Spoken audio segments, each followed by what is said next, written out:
নৱম শ্ৰেণীৰ ছাত্ৰ ছাত্ৰীসকল, আজি আমি পুনৰ যিটো আমাৰ বিজ্ঞান পাঠ্যপুথিৰ ৪ নম্বৰ পাঠ পৰমাণুৰ গঠন ষ্ট্ৰাকচাৰ অফ দ্য এটম পাঠটো আলোচনা কৰিবলৈ আগবাঢ়িছোঁ।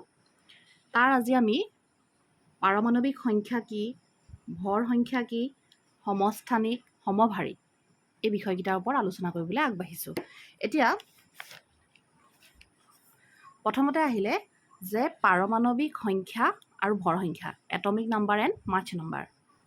প্ৰথমটো হৈছে তাৰে পাৰমাণৱিক সংখ্যা বা পৰমাণু ক্ৰমাংক, অৰ্থাৎ যিটো পাৰমাণৱিক সংখ্যা তাক পৰমাণু ক্ৰমাংক বুলিও কোৱা হয়। কোনো মৌলৰ পৰমাণুত এক নিৰ্দিষ্ট সংখ্যক প্ৰ'টন থাকে, অৰ্থাৎ কি কৈছে যে যিকোনো এটা মৌলৰ যিটো পৰমাণু হয় সেই পৰমাণুটোত সদায় এটা নিৰ্দিষ্ট সংখ্যকহে প্ৰ'টন কণা থাকে বুলি কৈছে। তাৰমানে আমি মন গ'লেই যি টি ভৰাই দিব নোৱাৰোঁ তাত। সেই নিৰ্দিষ্ট মৌলটোৰ সেই নিৰ্দিষ্ট পৰমাণুটোত এক নিৰ্দিষ্ট সংখ্যাৰ হিচাপতহে প্ৰ'টন কণা মজুত থাকিব বা উপস্থিত থাকিব তাত। মৌল এটাৰ পৰমাণুত থকা এই ধনাত্মক আধানৰ সংখ্যা পৰ্যাবৃত্ত তালিকাত মৌলটোৰ ক্ৰম সূচক সংখ্যাৰ সমান। এতিয়া ইয়াত কৈছে যে মৌলটোৰ পৰমাণুত থকা যিবোৰ প্ৰ'টন কণা, যিহেতু প্ৰ'টন কণাবোৰ পজিটিভলি চাৰ্জ অৰ্থাৎ ধনাত্মক আধান, সেইকাৰণে সিহঁতৰ যিটো সংখ্যা সেই সংখ্যাটো পৰ্যাবৃত্ত যিখন তালিকা সেই পৰ্যাবৃত্ত তালিকাত মৌলটোৰ যিটো ক্ৰম, মৌলটোৰ সেই ক্ৰমৰ সূচক সংখ্যাৰ সমানহে থাকে বুলি কৈছে। মানে মৌলটোৰ ক্ৰম অনুযায়ীহে সি থাকিব বুলি কৈছে। এই সংখ্যাটোকে মৌলটোৰ পাৰমাণৱিক সংখ্যা বা পৰমাণু ক্ৰমাংক বুলি কোৱা হয়। গতিকে মৌলৰ পৰমাণুত থকা প্ৰ'টনৰ সংখ্যাকে আমি পাৰমাণৱিক সংখ্যা বুলি ক'ব পাৰোঁ। অৰ্থাৎ এটা মৌলৰ পৰমাণুত কিমান প্ৰ'টন থাকিব সেইটো নিৰ্ভৰ কৰিব যে পৰ্যাবৃত্ত তালিকাখনত সেই মৌলটোৰ স্থান ক'ত আছে, তাৰ ক্ৰমটো ক'ত আছে। সেই ক্ৰমটোৰ আধাৰতহে তাৰ যিটো প্ৰ'টনৰ সংখ্যা সেইটো নিৰ্ধাৰণ হয় বুলি কৈছে। আৰু প্ৰ'টনৰ যিটো সংখ্যা সেই প্ৰ'টনৰ সংখ্যাটোকে সেই মৌলটোৰ সাপেক্ষে আমি কি কৰিব পাৰোঁ, পাৰমাণৱিক সংখ্যা বা পৰমাণু ক্ৰমাংক বুলি ক'ব পাৰোঁ। অৰ্থাৎ আমাক যদি কোনোবাই কয় যে পাৰমাণৱিক সংখ্যা বা পৰমাণু ক্ৰমাংক কাক বোলে, তেতিয়াহ'লে আমি কি ক'ম যে পৰমাণু এটাৰ নিউক্লিয়াছত থকা প্ৰ'টনৰ মুঠ সংখ্যাক পাৰমাণৱিক সংখ্যা বুলি কোৱা হয়। অৰ্থাৎ এটা পৰমাণুৰ যিটো নিউক্লিয়াছ বা কেন্দ্ৰভাগ, সেই কেন্দ্ৰভাগটোত যিমান প্ৰ'টন থাকিব সেই প্ৰ'টনখিনিৰ যিটো মুঠ সংখ্যা সেই মুঠ সংখ্যাটোকে পাৰমাণৱিক সংখ্যা বুলি কৈছে। উদাহৰণস্বৰূপে আমি হাইড্ৰজেনৰ কথা ক'ব পাৰোঁ যে হাইড্ৰজেনৰ বাবে Z=1 লিখা হয়। এতিয়া প্ৰশ্ন আহিল যে Z মানে কি, যিটো পৰমাণুৰ সংখ্যা বা যিটো পৰমাণু ক্ৰমাংকক তাক Z আখৰেৰে নামাকৰণ কৰা হয়। হাইড্ৰজেনৰ বাবে Z=1 হোৱাৰ অৰ্থ হৈছে যে হাইড্ৰজেনৰ যিটো নিউক্লিয়াছ, পৰমাণুটোৰ যিটো নিউক্লিয়াছ তাত মাত্ৰ এটাহে প্ৰ'টন থাকে। একেদৰে কাৰ্বনৰ বাবে হৈছে Z=6, মানে কাৰ্বনৰ বেলিকা যিটো প্ৰ'টনৰ সংখ্যা কিমান বুলি কৈছে, 6 বুলি কৈছে। এতিয়া আমি এটা কথা ইয়াৰ পৰা ক'ব পাৰোঁ যে আকৌ আমি আৰম্ভণিডোখৰলৈ আহিছোঁ যে এটা মৌলৰ পৰমাণুত থকা যিখিনি ধনাত্মক আধানৰ সংখ্যা সেইখিনি হৈছে প্ৰ'টনৰ সংখ্যা, আৰু সেই প্ৰ'টনৰ সংখ্যাটোকে সেই নিৰ্দিষ্ট মৌলটোৰ সাপেক্ষে আমি কি বুলি ক'লোঁ, পাৰমাণৱিক সংখ্যা বা পৰমাণু ক্ৰমাংক বুলি কৈছোঁ, যাক আমি Z চিনেৰে প্ৰকাশ কৰিছোঁ। যিহেতু মৌলৰ পৰমাণু বৈদ্যুতিকভাৱে উদাসীন, সেয়েহে তাত প্ৰ'টন আৰু ইলেক্ট্ৰনৰ সংখ্যা সমান হয়। এতিয়া কৈছে যে প্ৰতিটো পৰমাণু, যিকোনো এটা মৌলৰ প্ৰতিটো পৰমাণু সদায় বৈদ্যুতিকভাৱে উদাসীন হয়। বৈদ্যুতিকভাৱে উদাসীন মানে সি পজিটিভ নেগেটিভ সি একো নেদেখুৱায়। প্ৰকৃততে পৰমাণুটোৱে পজিটিভ নেগেটিভ একোৱেই নেদেখুৱায়, যাৰ অৰ্থ হৈছে তাত থকা প্লাছ আধানখিনি মানে যোগ আধানখিনি আৰু বিয়োগ আধানখিনি সদায় সমান হ'ব লাগিব। যোগ আধান মানে হৈছে প্ৰ'টনৰ সংখ্যা আৰু বিয়োগ আধান মানে হৈছে ইলেক্ট্ৰনৰ সংখ্যা। অৰ্থাৎ মৌলৰ পৰমাণুৰ এটাৰ ভিতৰত বৈদ্যুতিকভাৱে ইহঁত উদাসীন হয় এটা কাৰণেই, কাৰণ পৰমাণুটোত প্ৰ'টন আৰু ইলেক্ট্ৰনৰ সংখ্যা সদায় সমান বুলি কৈছে। এতিয়া আহিল ভৰ সংখ্যা। ভৰ সংখ্যা বা ভৰ ক্ৰমাংকক কৈছে মাছ নাম্বাৰ। পৰমাণুৰ যিবোৰ অৱপাৰমাণৱিক কণা আছে সেই সকলোবোৰৰ যি ধৰ্ম তাক অধ্যয়ন কৰাৰ পাছত আমি এটা সিদ্ধান্তত উপনীত হ'ব পাৰোঁ যে পৰমাণু এটাৰ যি ভৰ সি প্ৰকৃততে প্ৰ'টন আৰু নিউট্ৰনৰ বাবে পোৱা যায়। আকৌ এটা নতুন কথা আমি ইয়াত পালোঁ যে প্ৰথম আমি পাৰমাণৱিক সংখ্যাৰ বেলিকা আলোচনা কৰোঁতে কৈছিলোঁ যে পৰমাণুটোত থকা যিখিনি যোগাত্মক বা পজিটিভ আধান সেইখিনি হৈছে তাত থকা প্ৰটনৰ সংখ্যা। লগতে আমি পাইছিলোঁ যে পৰমাণুটো সদায় বৈদ্যুতিকভাৱে উদাসীন, কাৰণ তাত প্ৰটন আৰু ইলেক্ট্ৰনৰ সংখ্যা সমান। এতিয়া ইয়াত কৈছে যে পৰমাণু এটাত যিটো ভৰ হয়, আমি যে কওঁ যে পৰমাণু এটাৰ ভৰ ইমান, পাৰমাণৱিক ভৰ ইমান, সেই ভৰটোত সদায় প্ৰটন আৰু নিউটন সোমাই থাকে বুলি কৈছে। তাৰমানে প্ৰটন আৰু নিউটনৰ মানকেইটা লগ লাগিহে পৰমাণুটোৰ ভৰ নিৰ্ণয় কৰা হয়। অৰ্থাৎ পৰমাণুটো যদি বৈদ্যুতিকভাৱে উদাসীন হয় প্ৰটন আৰু ইলেক্ট্ৰনৰ বাবে, তেন্তে পৰমাণুটোৰ আকৌ পাৰমাণৱিক ভৰ হ'ব প্ৰটন আৰু নিউটনৰ বাবে বুলি কৈছে। অৰ্থাৎ এই কণাবোৰ পৰমাণুৰ নিউক্লিয়াছত থাকে। প্ৰটন আৰু নিউট্ৰনবোৰক একেলগে নিউক্লিয়ন বুলি কোৱা হয়। আমাক যদি সোধা হয় যে নিউক্লিয়ন কি, নিউক্লিয়ন শব্দটো নিউক্লিয়াছৰ পৰা আহিছে। অৰ্থাৎ ই ক'ত থাকিব লাগিব? পৰমাণুটোৰ কেন্দ্ৰভাগত থাকিব লাগিব।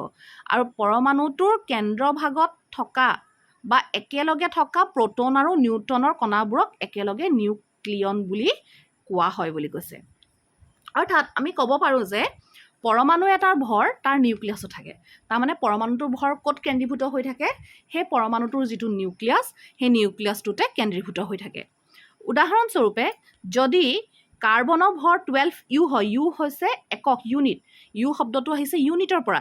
যেতিয়া আমি নিৰ্দিষ্ট কোনো একক নিৰ্ধাৰণ কৰিব নোৱাৰোঁ, যেনে আমি দৈৰ্ঘ্যৰ কাৰণে মিটাৰ, কিলোমিটাৰ ইত্যাদিবোৰ একক ব্যৱহাৰ কৰোঁ, ওজনৰ কাৰণে বা ভৰৰ কাৰণে আমি গ্ৰাম, কিলোগ্ৰাম ব্যৱহাৰ কৰোঁ, জুলীয় পদাৰ্থ বেলিকা লিটাৰ ব্যৱহাৰ কৰোঁ।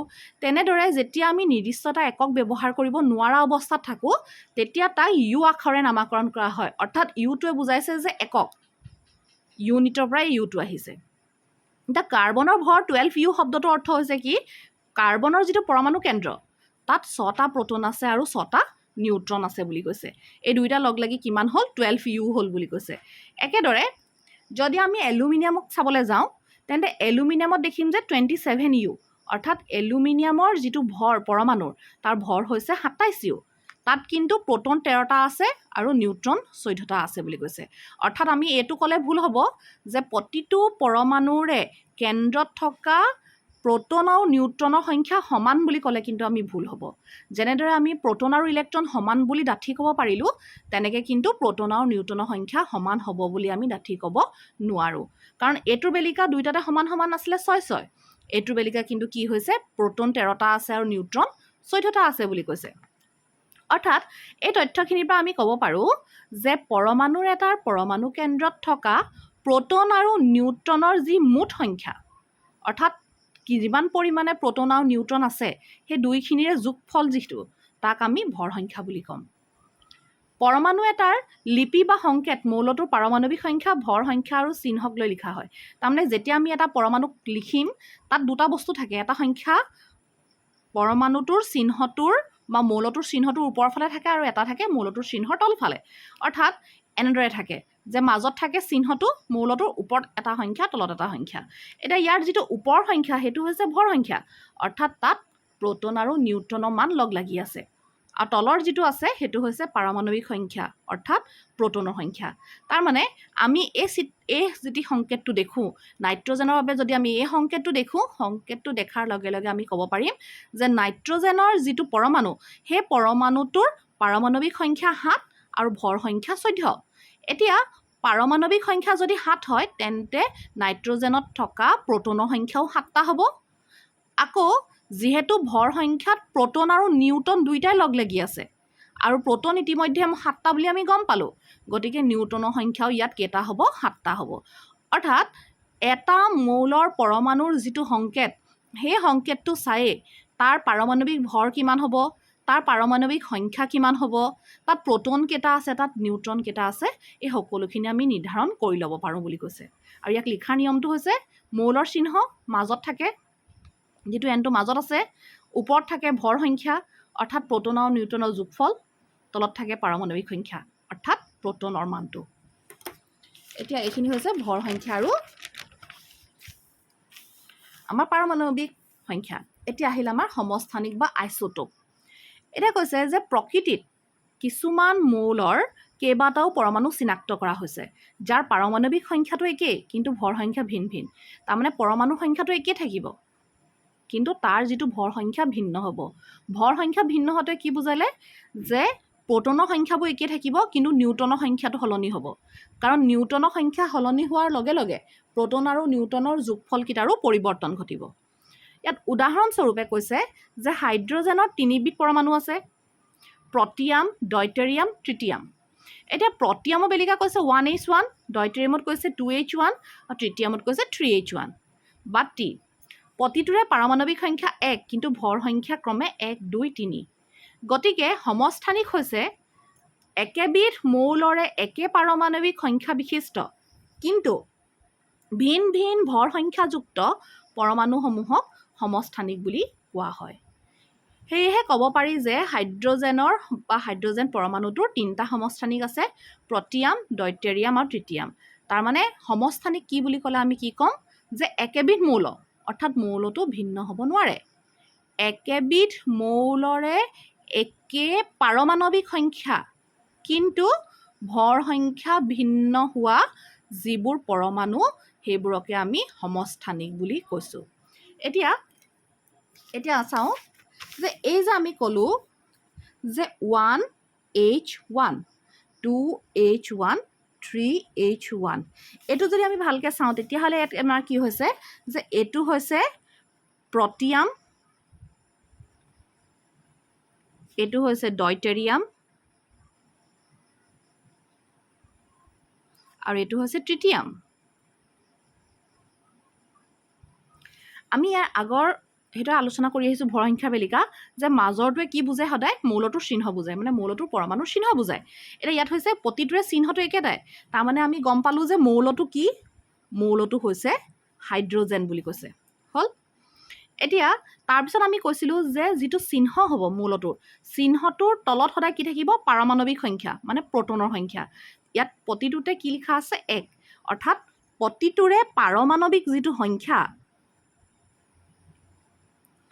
যিটো পাৰমাণৱিক সংখ্যা সেইটো একেটাই সেইটো হৈছে 1 পাৰমাণৱিক সংখ্যা মানে আকৌ কি প্ৰটন পাৰমাণৱিক সংখ্যা শব্দটো অৰ্থ হৈছে কি প্ৰটনৰ সংখ্যা প্ৰতিটোতে একেই সেইটো কিমান 1 বুলি কৈছে এতিয়া ওপৰতে বুজায় কি ভৰ সংখ্যা ইয়াত কিন্তু ভৰ সংখ্যা ভিন্ন হৈছে ভৰ সংখ্যা এটাত 1 এটাত 2 এটাত 3 এতিয়া কথা হ'ল কি ভৰ সংখ্যাত থাকে কি ভৰ সংখ্যাত থাকে প্ৰটন যোগ নিউট্ৰন এতিয়া এই গোটেইকেইটাৰ বেলিকা আমি ইতিমধ্যে কৈছোঁ যে প্ৰতিটোতে প্ৰটনৰ সংখ্যা একেটাই তাৰমানে 1 তেতিয়াহ'লে ইয়াত যেতিয়া মান পৰিৱৰ্তন হৈছে তাৰমানে ইয়াত প্ৰটনৰ সংখ্যা কিমান proton P neutron N proton 1 এইটোৰ বেলিকাও প্ৰটন 1 এইটোৰ বেলিকাও প্ৰটন 1 অৰ্থাৎ গোটেইকেইটাতে প্ৰটনৰ সংখ্যা ভিন্ন কিন্তু ইয়াত যদি প্ৰটন 1 হয় মুঠতে ভৰ সংখ্যাত প্ৰটন আৰু নিউট্ৰন যোগ হৈহে 1 আছে তাৰে যদি সেইটো প্ৰটনেই হয় তেন্তে নিউটনৰ মান কিমান হ'ব 0 হ'ব ইয়াত আছে 2 প্ৰটন আৰু নিউট্ৰন লগ লাগি হৈছে 2 প্ৰটন যদি 1 হয় তেন্তে নিউট্ৰন কিমান হ'ব লাগিব 1 তেতিয়া দুইটা লগ লাগি কিমান হ'ব 2 ইয়াত আকৌ প্ৰটন যদি 1 হয় তেন্তে নিউট্ৰন কিমান হ'ব লাগিব 2 তেতিয়া কিমান হ'ব 2 1 3 অৰ্থাৎ আমি কি দেখা পালোঁ যে প্ৰতিটোতে প্ৰটন একে আছে কিন্তু সলনি কি হৈছে নিউট্ৰন সলনি হৈছে অৰ্থাৎ প্ৰটন একে থকা মানে পাৰমাণৱিক সংখ্যা একেটাই হোৱা নিউট্ৰন সলনি হোৱা মানে ভৰ সংখ্যাটোৰ পৃথকতা অহা অৰ্থাৎ একেবিধ মৌল যিহেতু চিহ্ন একেটাই প্ৰতিটোৰে একেবিধ মৌলৰে একে পাৰমাণৱিক সংখ্যাযুক্ত কিন্তু ভিন ভিন ভৰ সংখ্যা বিশিষ্ট যি পৰমাণু সেইসমূহকে একেলগে সমস্থানিক বুলি কয় অৰ্থাৎ এই তিনিটা হৈছে হাইড্ৰজেন নামৰ মৌলটোৰ সমস্থানিক বুলি কৈছে এতিয়া আহিল যে সমস্থানিকৰ ব্যৱহাৰ সমস্থানিক ক'ত ব্যৱহাৰ কৰা হয় বুলি কৈছে যে ইউৰেনিয়াম এটা সমস্থানিক ইয়াক নিউক্লিয়াৰ ৰিয়েক্টৰত ইন্ধন হিচাপে ব্যৱহাৰ কৰা হয় ইউৰেনিয়াম নামৰ মৌলটোৰো সমস্থানিক আছে সেই সমস্থানিকটোক সদায় নিউক্লিয়াৰ ৰিয়েক্টৰ আমি যে নিউক্লিয়াৰ মানে এটমিক বোম বা পাৰমাণৱিক এটমিক মানে নিউক্লিয়াৰ চেণ্টাৰ এইবোৰ যে কৈ থাকোঁ তাত ইয়াক কি কৰা হয় ইন্ধন হিচাপে ব্যৱহাৰ কৰা হয় বুলি কৈছে দ্বিতীয়টোত কৈছে যে কোবাল্টৰ এটা সমস্থানিক কোবাল্ট নামৰ মৌলটোৰ এটা সমস্থানিকক কৰ্কট মানে কেঞ্চাৰ ৰোগৰ ট্ৰিটমেণ্টত ব্যৱহাৰ কৰা হয়। 3 নম্বৰটো কৈছে আয়ডিনৰ এটা সমস্থানিক, তেনেকৈ আয়ডিন নামৰ মৌলটোৰো সমস্থানিক আছে। তাৰ এটা সমস্থানিকক গৰল ৰোগ, গৰল মানে আমাক গইটাৰ বুলি কয়, ডিঙিটো ফুলি যায়, সেই গৰল ৰোগৰ চিকিৎসাত ইয়াক ব্যৱহাৰ কৰা হয়। এতিয়া তাৰ এটা প্ৰশ্ন তাৰ পৰা উত্থাপন হ'ব পাৰে সমস্থানিকৰ পৰা, কিন্তু সাধাৰণতে সেইটো আহে, সেইটো আমি আলোচনা কৰি দিছোঁ লগতে, যে ক্লৰিনৰ পাৰমাণৱিক ভৰ বা গড় ভৰ আমি কেনেদৰে নিৰ্ণয় কৰিব পাৰোঁ। হাইড্ৰজেনৰ বেলিকা আমি যেনেকৈ কৈছিলোঁ যে হাইড্ৰজেনৰ কি হৈছে 3টা সমস্থানিক আছে, 1H1, 2H1, 3H1, তেনেকৈ ক্লৰিনৰো 2টা সমস্থানিক আছে। এটা হৈছে 35Cl17, এটা হৈছে 37Cl17। এতিয়া ইয়াৰ পৰা আমি ক্লৰিনৰ পাৰমাণৱিক ভৰ বা গড় ভৰ কেনেদৰে নিৰ্ণয় কৰিব পাৰোঁ। প্ৰকৃতিত ক্লৰিন 3:1 অনুপাতত পোৱা যায়, অৰ্থাৎ 35 ভৰ সংখ্যাৰ যাৰ 35 সেইটো কিমানটা আছে প্ৰকৃতিত 3টা, আৰু যাৰ 37 সি কেইটা আছে 1টা। ইয়াক যদি মই 100 হিচাপে ভাগ কৰোঁ তেতিয়াহ'লে আমি ক'ব পাৰোঁ যে 35 একক যুক্ত বা 35 একক ভৰ সংখ্যাযুক্ত যিটো ক্লৰিনৰ সমস্থানিক আছে সি প্ৰকৃতিৰ 100 ভাগৰ 75 ভাগ অধিকাৰ কৰি আছে, আৰু 37টোৱে 25 ভাগ অধিকাৰ কৰি আছে। কেলে 75 আৰু 25 বুলি ক'লোঁ, কাৰণ যদি মই গোটেই মুঠ সংখ্যাটোক 100লৈ সলনি কৰিব বিচাৰোঁ তেতিয়াহ'লে 100ৰ মুঠ 3 ভাগ লৈ থৈছে কোনে, প্ৰথমটোৱে, আৰু এভাগ লৈ থৈছে দ্বিতীয়টোৱে। গতিকে প্ৰথমটোৱে পাব 75 ভাগ আৰু পিছৰটোৱে পাব 25 ভাগ। ইয়াক এতিয়া আমি কেনেকৈ কৰিম যে ক্লৰিনৰ গড় পাৰমাণৱিক ভৰ হ'ব 35 পূৰণ 100 ভাগৰ 75। 100 ভাগৰ 75 কেলে, যিহেতু 3 ভাগ আছিলে, এতিয়া তাক 3 ভাগক যদি 100লৈ সলনি কৰিবলৈ যাওঁ তেন্তে 100 ভাগৰ 75 পাম। এতিয়া 100 ভাগৰ 75 কটাকটি কৰি পালোঁ কিমান, 3/4 বা 4 ভাগৰ 3। এতিয়া কিমান আহিলে, 35 × 3 / 4, মানে 35 পূৰণ 3, তলত আহিলে 4। একেদৰে যোগ 37 যিটো এককযুক্ত সমস্থানিক আছিলে ক্লৰিনৰ, সি পাইছিলে এভাগ, মানে 100 ভাগৰ 25 ভাগ। তাক যেতিয়া আমি কৰিলোঁ কিমান পাম, 1/4, মানে 4 ভাগৰ 1 ভাগ। ইও একেদৰে পূৰণ হ'ব, 37 পূৰণ 1, তলত হৰণ 4। দুইটাৰে দেখিলোঁ যে তলৰ হৰটো একেই আছে, গতিকে পোনে পোনে আমি কি কৰি পেলালোঁ, হৰটো লৈ আহিলোঁ একেলগ কৰি। 35ৰ লগত 3 পূৰণ কৰিলে 105 পাওঁ, আৰু 37ৰ লগত 1 পূৰণ কৰিলে 37 পাওঁ। 105 আৰু 37 যেতিয়া যোগ কৰিলোঁ তেতিয়া আমি পালোঁ 142, তলত আছিলে 4। এতিয়া 4য়ে যেতিয়া ইয়াক হৰণ কৰিম 142ক 35.5 ইউ পাম, অৰ্থাৎ ক্লৰিনৰ গড় পাৰমাণৱিক ভৰ কিমান হ'ব, 35.5 ইউ বুলি কৈছে। এইটো হৈছে ক্লৰিনৰ গড় ভৰ বা পাৰমাণৱিক ভৰ নিৰ্ণয় কৰা প্ৰক্ৰিয়া সমস্থানিকৰ যোগেদি। এতিয়া আহিল সমভাৰী বা আইচোবাৰ্ছ।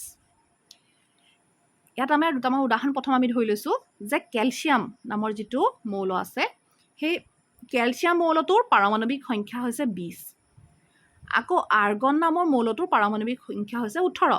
তাৰমানে পাৰমাণৱিক সংখ্যা মানে হৈছে প্ৰটনৰ সংখ্যা, অৰ্থাৎ ইয়াত প্ৰটনৰ সংখ্যা 20, এইটো প্ৰটনৰ সংখ্যা 18। এই পৰমাণু দুটাত ইলেক্ট্ৰনৰ সংখ্যা ভিন্ন, কিন্তু এই দুয়োটা মৌলৰে ভৰ সংখ্যা 40 বুলি কৈছে। অৰ্থাৎ ইহঁতৰ যিটো মুঠ ভৰ সংখ্যাটো কিন্তু সমান সমান বুলি কৈছে।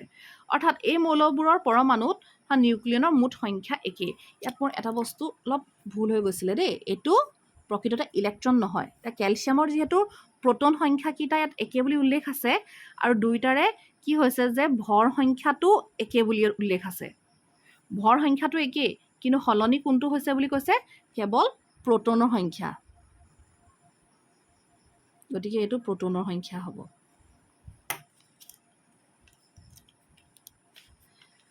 ইয়াত কৈছে যে ইয়াৰ পাৰমাণৱিক সংখ্যা 18, তাৰমানে এটাৰ ইমান। গতিকে দুইটা পৰমাণুতে কি হৈছে, প্ৰটনৰ সংখ্যাটো ভিন্ন হৈ গৈছে, কিন্তু এই দুইটাতে মৌলৰ ভৰ সংখ্যা একে আছে। অৰ্থাৎ যিবোৰ মৌলৰ পৰমাণু নিউক্লিয়নৰ মুঠ সংখ্যা একেই, নিউক্লিয়ন মানে হৈছে প্ৰটন আৰু নিউট্ৰনৰ মুঠ সংখ্যা, বেলেগ বেলেগ পাৰমাণৱিক সংখ্যা বিশিষ্ট একে ভৰ সংখ্যাযুক্ত বেলেগ বেলেগ মৌলৰ পৰমাণুবোৰক সমভাৰী বুলি কোৱা হয়। তাৰমানে কি কৈছে যে সমস্থানিকৰ বেলিকা আমি পাইছিলোঁ যে সিহঁতৰ পাৰমাণৱিক সংখ্যাটো একেই হ'ব, কিন্তু ভৰ সংখ্যাটো ভিন্ন হ'ব। কিহৰ কাৰণে ভিন্ন হ'ব, কাৰণ ভৰ সংখ্যাটোত প্ৰটন আৰু নিউট্ৰন আছে, প্ৰটনৰ সংখ্যা যদিও একে, নিউট্ৰনটো বেলেগ হৈ গৈছে। সমভাৰীত আকৌ কৈছে কি ভৰ সংখ্যাটো একে থাকিব, অৰ্থাৎ প্ৰ'টন আৰু নিউট্ৰনৰ যোগফল একে থাকিব, কিন্তু সলনি কোনটো হ'ব বুলি কৈছে, তাৰ পাৰমাণৱিক সংখ্যা বা প্ৰ'টনৰ সংখ্যাটো ভিন্ন হ'ব বুলি কৈছে। সেয়েহে কৈছে যে বেলেগ বেলেগ পাৰমাণৱিক সংখ্যাযুক্ত, অৰ্থাৎ প্ৰ'টনৰ সংখ্যাও বেলেগ বেলেগ, কিন্তু ভৰ সংখ্যা একে হোৱা বেলেগ বেলেগ মৌলৰ সমস্থানিকত কিন্তু একেটা মৌলৰহে সমস্থানিক ওলায়। যেতিয়া প্ৰ'টনৰ সংখ্যা একে হয় তেতিয়া একেটা মৌলৰে সমস্থানিক হয়। ইয়াত কিন্তু যিহেতু কৈছে যে বেলেগ বেলেগ মৌল, তাৰমানে প্ৰ'টনৰ সংখ্যা যিহেতু বেলেগেই, গতিকে এই মৌলকেইটাও বেলেগ বেলেগ হ'ব, কিন্তু সিহঁতৰ ভৰ সংখ্যা মুঠ যোগফলটো সমান হ'ব বুলি কৈছে। তেনেকুৱা পৰমাণুবোৰক সমভাৰী বুলি কোৱা হয়। উদাহৰণস্বৰূপে ইয়াত কেলছিয়াম আৰু আৰ্গনৰ কথা কোৱা হৈছে। এতিয়া এইখিনি আছিলে আমাৰ যে পৰমাণু ক্ৰমাংক বা পাৰমাণৱিক সংখ্যা কি। দ্বিতীয়তে আছিলে যে ভৰ সংখ্যা কি, সমস্থানিক কি আৰু সমভাৰী কি, এইখিনিৰ ওপৰত আলোচনা।